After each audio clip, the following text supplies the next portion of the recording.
By the end of this video, you will know everything you need to finish this build all by yourself. And here's an example of this build without shaders, in case that's how you play.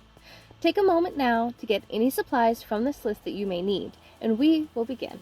A list of materials will also be put down in the description for ease of access. Alrighty, hey Luna, can you clear this for me? Thanks, pup. So, to begin, you will want to grab your spruce logs. Leave 8 block spaces as a gap between each pillar, and make sure they're all level with the surface of the water. The amount you need may vary, but once your pillars are level, you'll just be adding another 5 logs on top of each pillar. If you don't have feather falling, please make sure to bring extra food or make a safe way down before you start. Spruce stairs are up next. Have the taller, flat side facing out towards the surroundings, and the lower cutout stair bit facing more in towards the water, as we'll be adding more slabs for the walking area here next.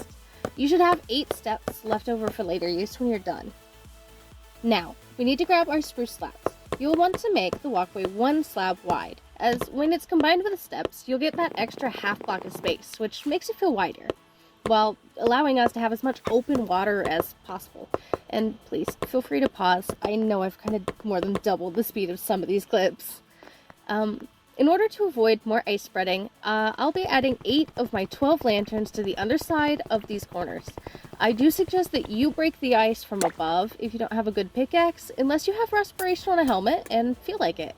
I tested how long it takes to do this with no enchants or tools, and you absolutely do take damage before it breaks if you're in the water.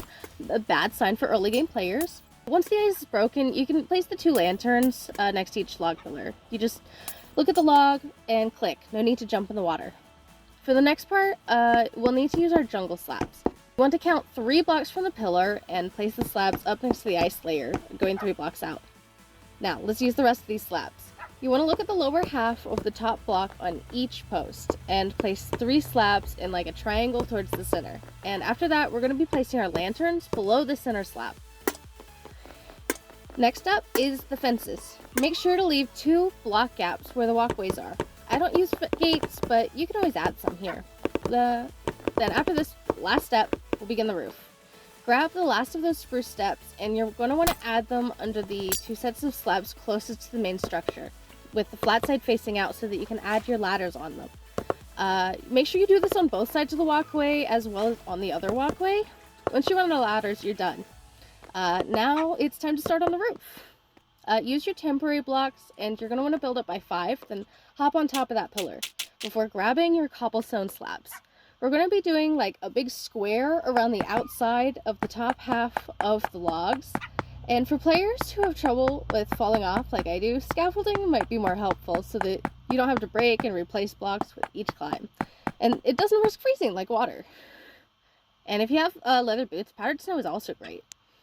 Next, you're going to want your campfires and a shovel. Any shovel works. You just right click it and it'll put out your campfire. After that, we're just doing the spruce trapdoors. I always feel like I misclick if I'm not crouching. What about you guys? Anyway, next it's time for the barrels. This is going to go above the center slab where we hung the lanterns before. And after that, we're going to be going through all of our dark oak blocks for the very top of the roof. So starting with the stairs, you're going to want to go around the outside of the barrels so that the steps are touching the trapdoors. The first level will only use 36 steps with 44 left over. After this, we're going to have an inner layer of dark oak slabs, which I totally 100% knew when I did that. Yeah, totally. And this is why I suggest scaffolds, because I do this.